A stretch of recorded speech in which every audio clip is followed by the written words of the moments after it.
महाराज धीमान पिता के न रहने पर ऐसा लग रहा है जैसे समुद्र सूख गया हो। ऐसा लगता है मानो चंद्रमा से रहित आकाश हो गया हो। मेरे पिता चले गए, इतना कहकर भरत के आंखों की अश्रुधारा बहती गई।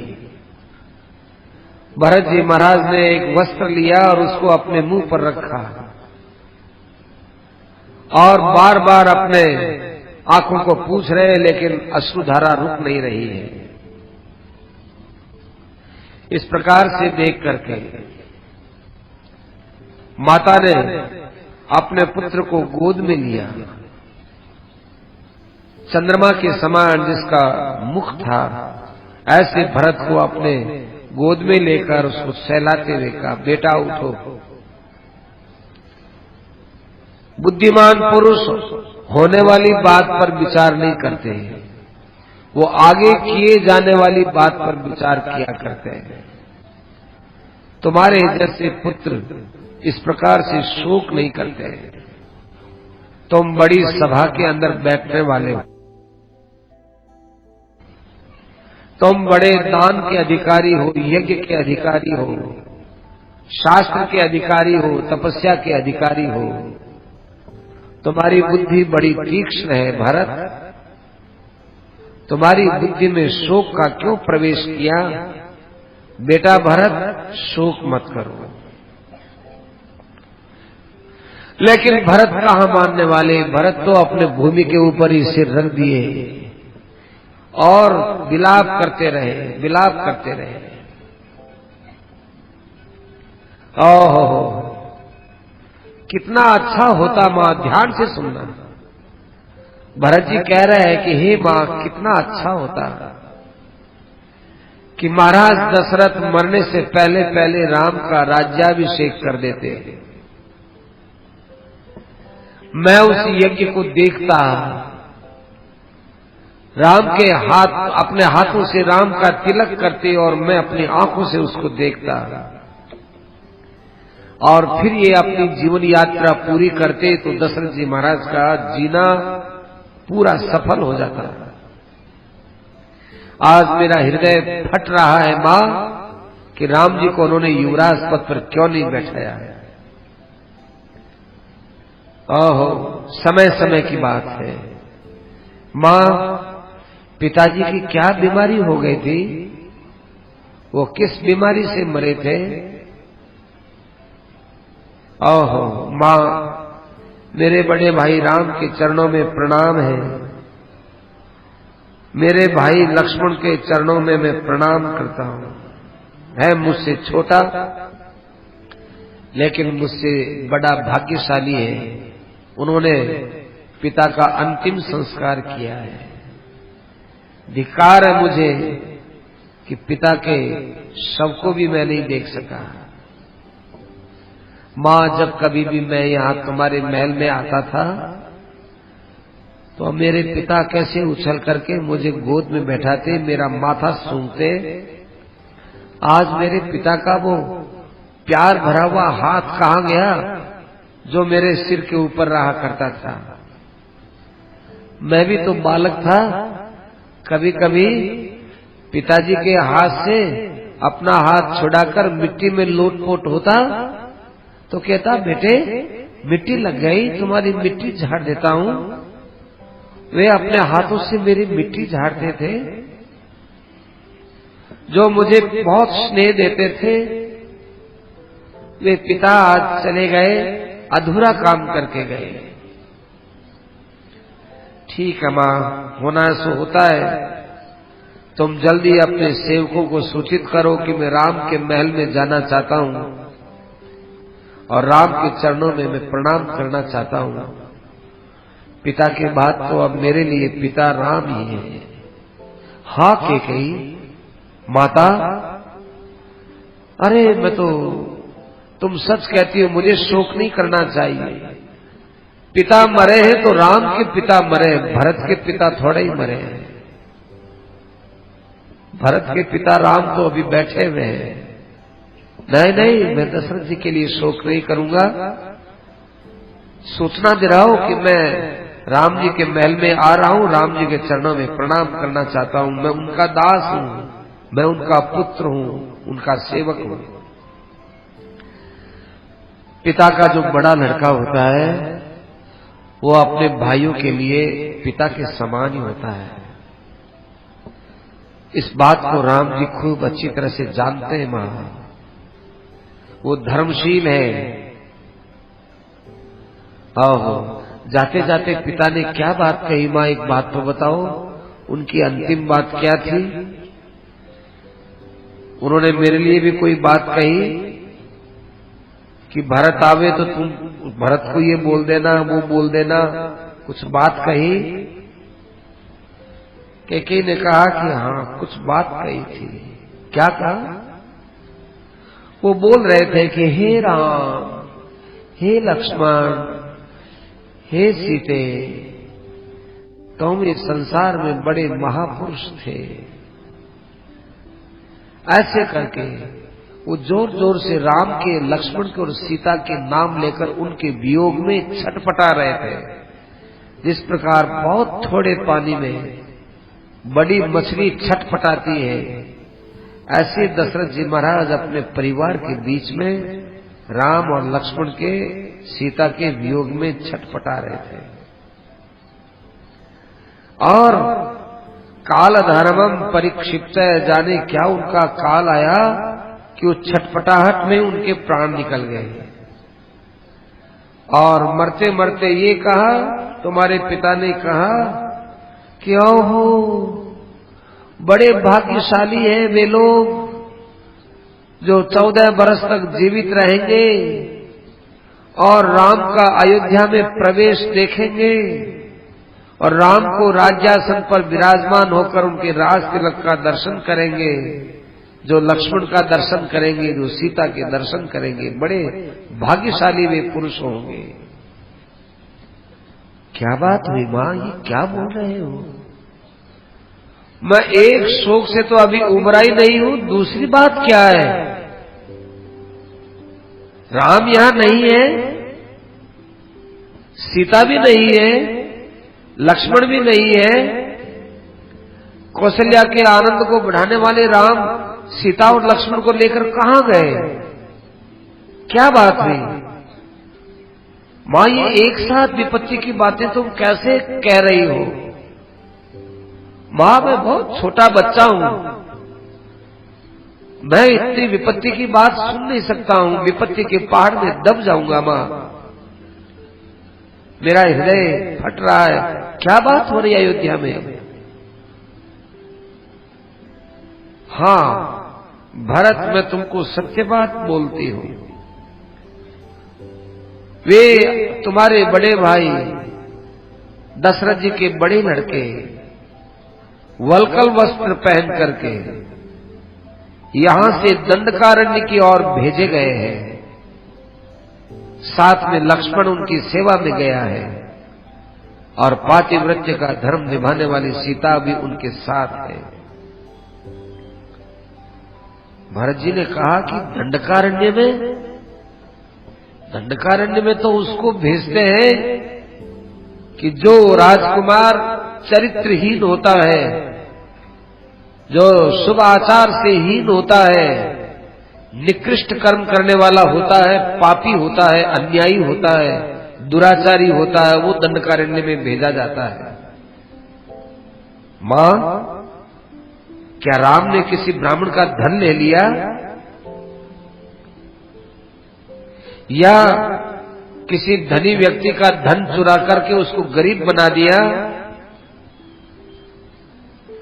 क्या बात है? क्या राम के द्वारा परस्त्री का कोई स्पर्श हो गया? क्या उस राम ने यहां कोई राजद्रोह कर लिया? ऐसा क्या अपराध हुआ कि राम को दंडकारण्य में भेजा गया? वाल्मीकि जी लिखते हैं कि वो चंचला कैकेयी अपनी बात कहते हुए कहने लगी, अरे भरत,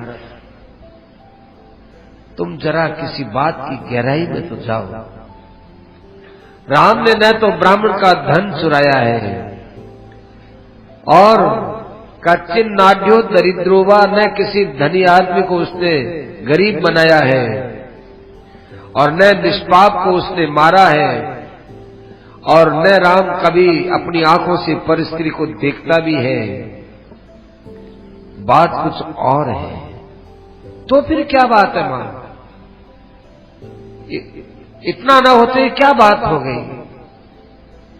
भरत, तुम राजकुमार हो, राजनीति से देखो, अपने मन से अपनी दृष्टि से सब चीजें मत देखो।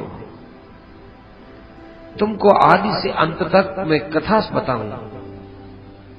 मैंने तुम्हारे लिए कितना कितना प्रयास किया है। जब तुम्हारा जन्म नहीं हुआ था, उससे पहले देवासुर संग्राम में मैंने तुम्हारे पिता के प्राण बचाए थे। तुम्हारे पिता ने मुझे 2 वरदान देने के लिए कहा। मेरे पास वो वरदान सुरक्षित थे। उन 2 वरदानों से मैंने एक वरदान में तुम्हारे लिए अयोध्या का राज्य मांगा है और दूसरे वरदान में मैंने राम को 14 वर्ष के लिए दंडकारण्य में भेजा है। भरत, दूसरे पहलू से देखो कि तुम्हारे लिए अयोध्या का राज्य मैंने कितना सुगम बना दिया है। लक्ष्मण और सीता जो राम के 2 सुदृढ़ स्तंभ थे, वो दोनों इस समय अयोध्या से चले गए हैं और थोड़ा बहुत राम का कोई पक्ष लेने वाला था तो तुम्हारा पिता वो भी पंचत्व को प्राप्त हो गया है। अब ये राज्य तुम्हारे लिए किसी प्रकार से कोई बेरोक टोक वाला है, कोई रोक टोक वाला नहीं है। निरापद ये राज्य, इस राज्य को तुम स्वीकार करो। भरत, तुम्हारे लिए मैंने बहुत उद्योग किया है, तुम्हारे लिए मैंने बहुत लोगों की बातें सुनी है, तुम्हारे लिए मैंने बहुत ताने खाए हैं। तुम्हें पता नहीं है उस दिन मुझे क्या क्या तुम्हारे पिता ने सुनाया था, लेकिन मुझे तो एक ही बात पर भरोसा था, संतोष था, है भी। अंतिम में राजगद्दी तो मेरे भरत की है ना। चाहे दशरथ मुझे कुछ भी कहे, चाहे कौशल्या मुझे कुछ भी कहे, चाहे प्रजा कुछ भी कहे, मेरी दृष्टि केवल राज सिंहासन पर थी और वो मेरे बेटे भरत को मिल चुकी है। उसको किसी प्रकार से कोई मना नहीं कर सकता है। इसलिए भरत, शोक की जगह तो शोक तुमने कर लिया, तुम्हारा शोक पूरा हुआ। उठो बेटा और ये अयोध्या का निष्कंटक राज्य भोगो और तुम राज्य करके अयोध्या को अपने अधीन कर लो। वशिष्ठ आदि जितने ऋषि मुनि है, कोई तुम्हारा विरोध करने वाला नहीं है। बेटा, जिसके हाथ में राज्य होता है, सत्ता होती है, सब लोग उसके स्वतः ही वश में हो जाते हैं। इसलिए आज वशिष्ठ जी तुम्हारे हैं, सेनापति तुम्हारे हैं, कोष तुम्हारा है, खजाना तुम्हारा है, सेना तुम्हारी, सेनापति तुम्हारे, कोई तुमसे विपरीत बोल नहीं सकता है। जिनकी थोड़ी बहुत बोलने की औकात थी वो पहले से अयोध्या से बाहर भेजे जा चुके हैं। भरत, अब इस समय शोक को छोड़ो और राजनीति को अपनाओ। ये सारी कथा सुनने के पश्चात भरत यूं मां की तरफ घूर घूर के देखने लगा। भरत ऐसे देखने लगा कि जैसे कोई बहुत बड़ी आग है, वो आग मेरे सामने खड़ी है और इस आग में से कैसे मैं बच करके निकल सकता हूं। ऐसे भरत जी महाराज डरे हुए भी और डराते हुए भी, शोकाभिभूत होते हुए भी और अपनी बुद्धि को कायम रखते हुए भी बहुत विचित्र ढंग से भरत जी महाराज ने उसको कहा है, मां तुम बड़ी निर्दयी हो। तुमने आज तक तो लोगों ने, मैंने देखा कि लोगों को मैंने रोग से मरते हुए देखा, बीमारी से मरते हुए देखा, अवस्थाओं में मरते हुए देखा, शस्त्रों से मरते हुए देखा और मारते हुए देखा, लेकिन इस प्रकार अपनी वाणी से मारते हुए और मरते हुए मैंने आज अयोध्या में पहली बार देखा है। वाणी से भी तुमने मार दिया। पिता से रहित, भाई से रहित, दो भाइयों से रहित, माता तुल्य सीता से रहित अयोध्या का राज्य तुमने हमको दिलवाया है। वाह वाह, बहुत तुमने राजनीति खेली, सारे कुल का तुमने अभाव कर दिया, सब कुल का नाश कर दिया, और उस कुल की राजलक्ष्मी तुम मुझे देना चाहती हो। हमारे पिता को मालूम नहीं था, किसी ज्योतिषी को भी मालूम नहीं था, और तुम्हारे बाप के यहां भी कोई उत्तम ज्योतिषी नहीं था कि तुम्हारे साथ जब हमारे पिता का विवाह हुआ, शादी हुई, तो किसी ने ये नहीं कहा कि दशरथ तुम एक सर्पणी के साथ शादी कर रहे हो, तुम एक अंगार के साथ शादी कर रहे हो, तुम्हारे कुल को जला देगी, ये सर्पणी तुम्हारे कुल को डस लेगी। ये मालूम नहीं था बेचारे दशरथ जी को, किसी ज्योतिषी ने भी बताया नहीं था। ऐसे इतना बड़ा काम करके भी केकई तुम्हारे चेहरे पर कुछ भी सनक नहीं है। विधवा होकर के भी तुम वही राज्य की दृष्टि, और पुत्रहीन होकर के भी तुम यही बात बोलती हो। सही बात है, इस अयोध्या के अंदर जब से तुम यहां आई हो तभी से अनेक प्रकार के उत्पात प्रारंभ हो चुके थे, अंदर ही अंदर उनका बीज आज फूटा है। दशरथ जी महाराज को तड़फा तड़फा के तुमने मारा, वो इतने राम के लिए तड़फे, सीता के लिए तड़फे, तुम अपने वचन वापस नहीं ले सकते थे कि मैंने आपको वचन दिए, वो मैं वचन वापस लेती हूं। राम को वन में भेज दिया, दंडकारण्य में भेज दिया, मैं पूछता हूं तो बोलती है कि नहीं, कोई पाप तो उसका था ही नहीं। दशरथ जी महाराज तो अपने दिन निकाल गए राम के वियोग में, और राम दशरथ जी के बिना और अयोध्या के बिना जंगल में दिन निकाल लेंगे, परंतु तू कैकेयी किस प्रकार से जिएगी सोच ले। तुमने कौशल्या की ओर विचार नहीं किया, सुमित्रा की ओर विचार नहीं किया, वे बेचारे शोक से पीड़ित हो रहे होंगे, उनका भी तो कोई बेटा है।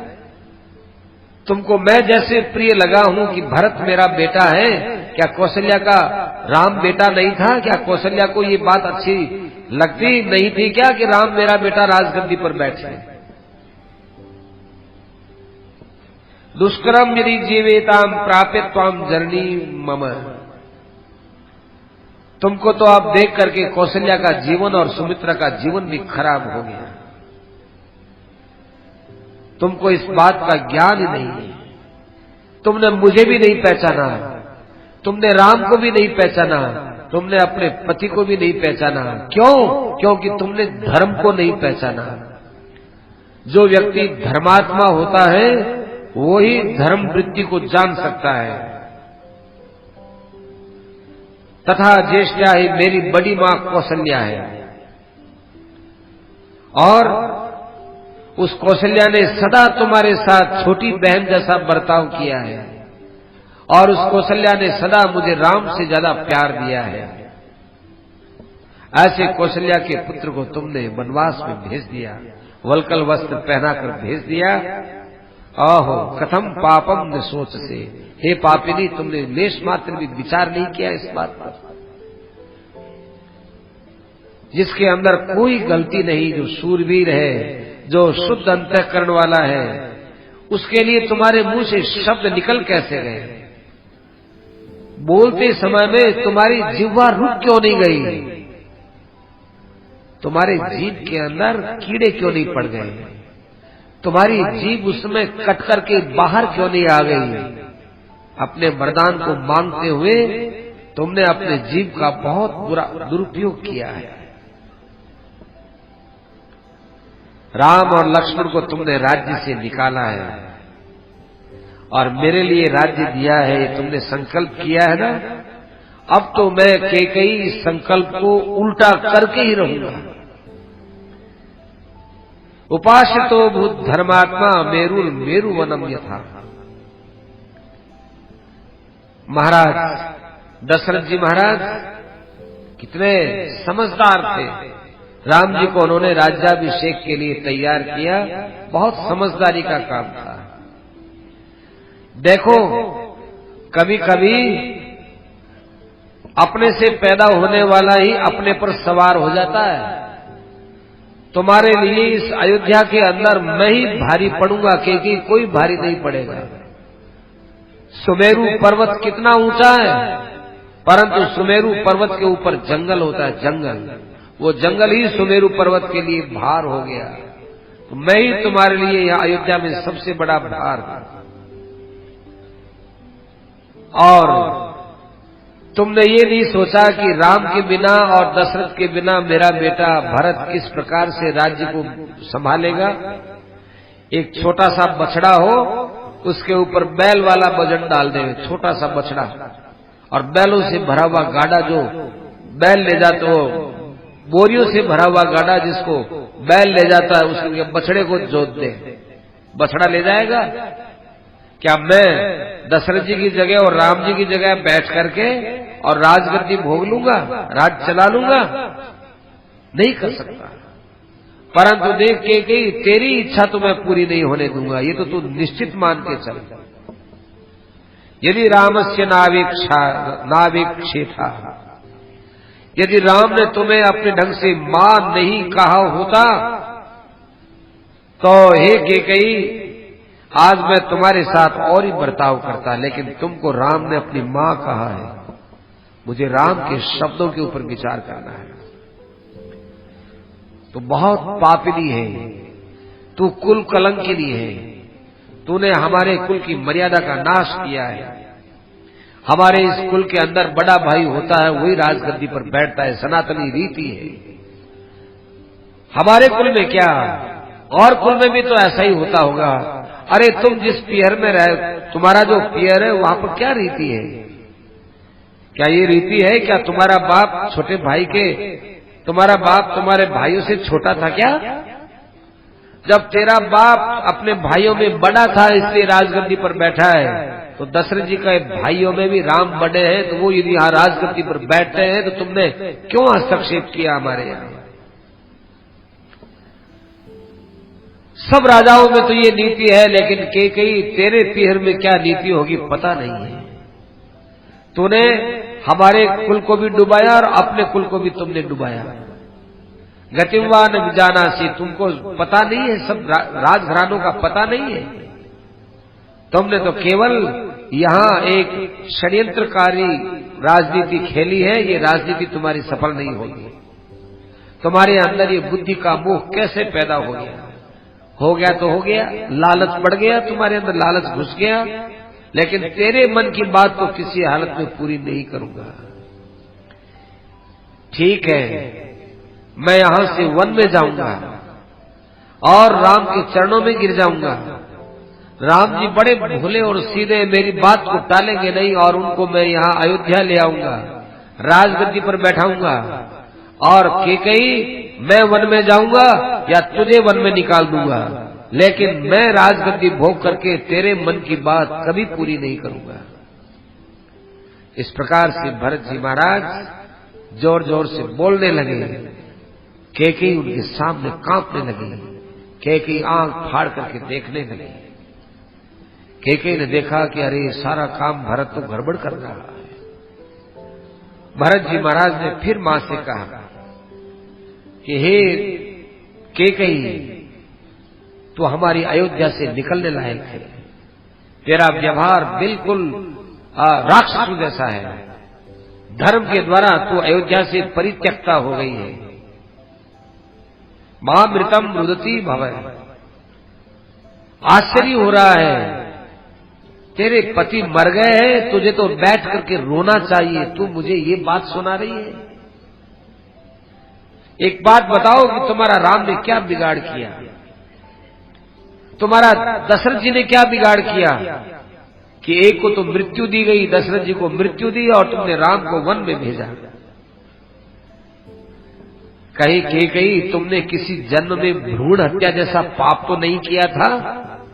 क्योंकि भ्रूण हत्या जैसा पाप करने वाली के मन में ही ऐसे विचार आ सकते हैं, और के नहीं आ सकते। देखो कितनी कैकेयी ने भ्रूण हत्या, कैकेयी के विषय में भरत जी ने भ्रूण हत्या को पाप कहा है, पाप। श्रद्धेय महाराज श्री ने इस विषय को बहुत पाप के लिए कहा, और जगतगुरु शंकराचार्य जी महाराज, निरंजन देव जी महाराज थे, उन्होंने भरी सभा में महाराज जी की पुस्तक यूं खड़ी करके जोधपुर के गांधी मैदान में कहा कि इससे बड़ा कोई आपको संत का वाक्य मिलेगा नहीं जो तुम्हारे लिए बात है। तो छोटी सी पुस्तक को यूं करके कहा शंकराचार्य जी महाराज, निरंजन देव जी महाराज। उन्होंने गर्भपात महापाप जो पुस्तक थी उस सभा में यूं करके कहा। बहुत बातें कही उन्होंने उस दिन सभा में। जो लोग उपस्थित थे उन्होंने आकर महाराज जी से बताई। भरत जी महाराज कहते हैं कि भ्रूण हत्यामसि प्राप्ता कुलस्यास्य विनाशनात्। भ्रूण हत्या तुमने किसी जन्म में की होगी ना, तब इस कुल के नाश के विषय में तुमने विचार किया है। कैकेयी मेरा बस चले तो तुझे मैं सीधा नरकों में भेजूंगी, कभी मेरे पतिलोक में जाने की तुम अधिकारी नहीं हो। ऐसा पाप कर दिया, और सर्वलोकप्रिय श्री राम को तुमने वन में भेज दिया, और मुझे तूने कौन सा सुखी बना दिया, मुझे भी इतना शोक दे दिया। कैकेयी सबको जो दुख देता है उसका दंड तो उसको भोगना ही पड़ता है ना। तेरे व्यवहार से किसको सुख मिला? कैकेयी तुझे भी सुख नहीं मिला, और तो किसको सुख मिलेगा? मुझे भी नहीं मिला, राम को नहीं मिला, सीता को नहीं मिला, लक्ष्मण को नहीं मिला, कौशल्या को नहीं मिला, सुमित्रा को नहीं मिला, और हमारे पिता तुमको नहीं मिला, प्रजा को सुख नहीं। किसको सुख मिला? मेरे समझ में नहीं आया, तूने काम किया ही क्यों? सारे संसार में तुमने एक अपयश कमाया है, और तुमसे मैंने जन्म लिया ना, इस अपयश का जड़ मैं भी हूं। तू माता के रूप में मेरी शत्रु है। एक तो शत्रु के रूप में आता है, लेकिन तू मेरे लिए माता के रूप में शत्रु बन करके आई है। किस मुंह से मैं कौशल्या के पास जाऊं? किस मुंह से मैं सुमित्रा से बात करूं? सच्ची बता, तू तेरे बाप की बेटी है क्या? न त्वं अश्वपते कन्या धर्मराजस्य धीमतः। तू अपने धर्मात्मा बाप की बेटी नहीं है, तू कोई राक्षसी पैदा हुई है, और वो राक्षसी अयोध्या के पाप के कारण से अयोध्या में घुस गई है, और राम को तुमने वनवास भेज दिया। और फिर यहां कहती है कि शोक मत करो। शोक करने लायक काम करती हो, आग में हमको बैठाती हो, और फिर कहते हो आग में तपो मत। तूने आग लगाई क्यों? आग के अंदर हमको बैठाया क्यों? हमको आग में तो बैठा दिया, और कहती है कि आग के अंदर तुम तपो मत। बड़ी आज्ञा देने चली हो तुम। ये महल है जिसमें न राम है, न लक्ष्मण है, न सीता है, न पिता है, और ये महल है।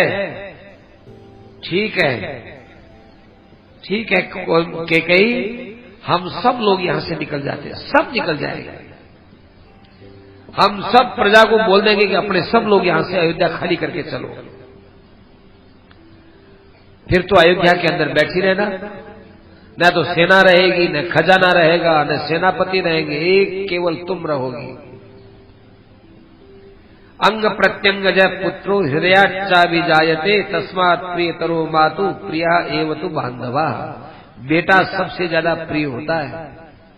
उस बेटे के लिए तुमने ये प्रिय कार्य किया, तुमने नरक का रास्ता खोला है। अरे बेटा तो सबको प्रिय लगता है। एक गाय कितनी अच्छी होती है, तेरे से तो गाय अच्छी गाय। तुझे पता नहीं है, एक बार की बात है, ये कामधेनु गाय आकाश से जा रही थी, और पृथ्वी के ऊपर भयंकर गर्मी पड़ रही थी, जेठ आषाढ़ की गर्मी। उसमें किसान अपने 2 बैलों को हल लेकर के उस गर्मी के अंदर खेत जोत रहा था और वो दोनों बैल वो बेचारे हल को खींच रहे थे गर्मी में, उनको बड़ी जो है वो वेदना हो रही थी और पीछे से वो कोड़ा मार रहा था बैलों के और खेत जो है वो हल चला रहा था खेत में भयंकर गर्मी में। ऊपर से आकाश से कामधेनु ने देखा